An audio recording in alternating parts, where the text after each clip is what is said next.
সরকারি স্কুলে পড়ি। সরকার পক্ষ থেকে আমাদের প্রত্যেকের জন্য স্বাধীনতা দেওয়া আছে। আমরা ড্রেস সহ বোরখা পরে আসতে পারি। আর তাছাড়া বোরখা আমাদের নৈতিক প্রাপ্য। আমাকে নৈতিক জ্ঞান শেখাতে হবে না, যা বলছি তাই করো, অন্যথায় ক্লাস থেকে বের করে দেওয়া হবে। ম্যাম, আপনি যদি নিয়মের বিপরীত কাজ করেন তাহলে আমরাও আপনার কথা অমান্য করতে বাধ্য হব। আমি এখানে নিয়মের কি বিপরীত কথা বললাম? আমি বললাম তোমরা স্কুলে বোরখা পরে আসবে না। ম্যাডাম, বোরখা আমাদের অর্থাৎ মুসলমানদের জন্য শুধু নয়, বরং সমস্ত নারীদের জন্য তার সম্মান ও সৌন্দর্য রক্ষার উত্তম একটা মাধ্যম। কেন অন্য কোনো ড্রেসে কি সম্মান রক্ষা হয় না? অবশ্যই হয়, কিন্তু বোরখার মাধ্যমে সম্মান রক্ষা এবং বিনা বোরখায় সম্মান রক্ষার মধ্যে একটা বড় পার্থক্য আছে। কি পার্থক্য? এটাই হলো পার্থক্য, যখন আপনারা মডেল ড্রেস পরেন অথবা যখন কোনো নারী নিজেকে প্রদর্শিত করার উদ্দেশ্যে খোলামেলা ড্রেস পরে, তার দিকে বাচ্চা থেকে বুড়ো পর্যন্ত প্রত্যেকেই লাল সাত দৃষ্টিতে এবং কুদৃষ্টিতে দেখে। আর অপরদিকে ঠিক সেই সময় যখন কোনো বোরখা পরা নারী সেখান দিয়ে অতিবাহিত হয়, নওজোয়ানরা তার দিকে চোখ তুলে তাকায় না। তারা জানে এরা সমাজের সম্মানীয় মহিলা, এদের দিকে কুদৃষ্টিতে তাকালে আমাদের পাপ হবে। এরা সম্মানযোগ্য, অর্থাৎ একটা রাস্তা চলার ব্যক্তি অন্তরেও বোরখার সম্মান ও মর্যাদা আছে। সমাজের সব থেকে নিম্ন পর্যায়ে মনে করা হয় এবং তাদেরকে সকলেই ঘৃণার দৃষ্টিতে দেখে। তাদের দেখে সকলেই ঠাট্টা বিদ্রুপ করে। আসলে ম্যাম, একটা বোঝার বিষয় আছে। আপনারা ছোটবেলায় গল্পে পড়েছেন, শিয়াল যখন আঙুর গাছ দেখে এবং তাতে সুন্দর আঙুর ভরা দেখে, তার জিভ দিয়ে পানি টপকাতে থাকে এবং সে শত চেষ্টা করে, কিন্তু কোনো মতে আঙুর ফল পাড়তে পারেন। অবশেষে কি বলে? হ্যাঁ, আমরা পড়েছি, শিয়াল বলে আঙুর ফল টক এবং সেখান থেকে চলে যায়। ম্যাম, আমরা বলতে চাচ্ছি আমাদের সমাজে কিছু শিক্ষিত বলদ আছে যারা নিজেকে বড় শিক্ষিত মনে করে এবং নিজেদের চাহিদা অনুযায়ী ইসলামের সৌন্দর্যকে সহ্য না করতে পেরে তাকে বদনাম করে।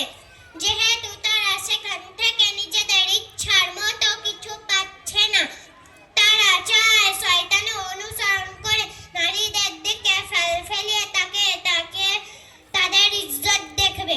কিন্তু মুসলিম নারীদের ক্ষেত্রে সেটা করতে পারে না। তাই মুসলিম সমাজে মায়েদের সম্মান বোরখাকে বদনাম করছে।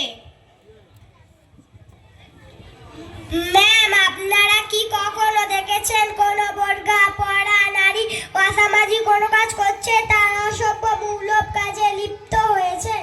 এই কথাটা তোমরা বাস্তব বলেছ যে সমস্ত নারীরা বোরখা পরে, তাদের ভদ্রতা, শালীনতা এবং অন্যান্য ব্যবহার আচার সকলের থেকে ভালো হয়। ম্যাম, আপনারা কি কখনো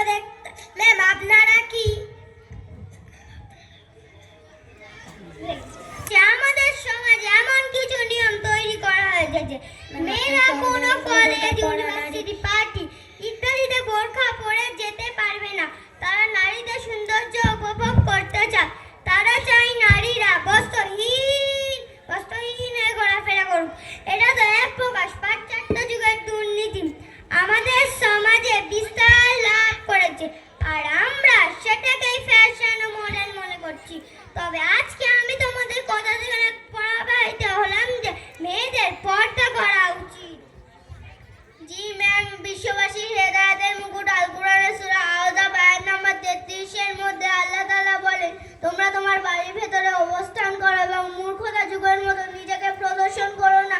আল্লাহ তাআলা আরো বলেন সূরা নূর আয়াত নম্বর 31-এর মধ্যে, হে নবী, ঈমানদার নারীদেরকে বলুন তারা যেন তাদের দৃষ্টিকে নজর রাখে এবং তাদের যৌন অঙ্গের হেফাজত করে। তারা সাধারণত যা প্রকাশমান তাছাড়া তাদের সৌন্দর্য প্রদর্শন না করে এবং তারা যেন তাদের ওড়না বক্ষে ফেলে রাখে। বাস্তবে তুমি খুব সুন্দরভাবে পর্দার গুরুত্বকে আমাদের সামনে তুলে ধরলে।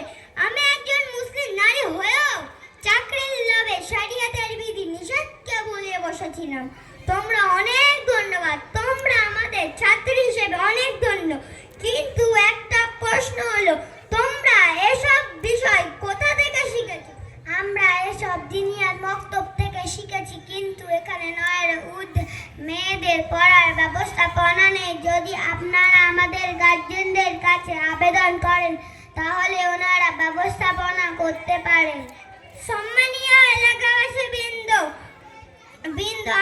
আপনাদের কাছে আমাদের অনুরোধ, বিয়ে শাদী কুরবানি গরু কেনা ইত্যাদি অপচয় না করে মুসলিম নারীদের দিন শেখার জন্য মহিলা মক্তবের ব্যবস্থা করুন। তাহলে আমাদের সমাজে ইসলামের আদর্শ গড়ে উঠবে। মেকআপ করে বেপরদা হয়ে বিয়েতে এখন বিভিন্ন প্রোগ্রামে যাওয়া কমে যাবে। মেকআপ খরচা, ড্রেসিং খরচা, ম্যাচিং খরচা সবই কমে যাবে।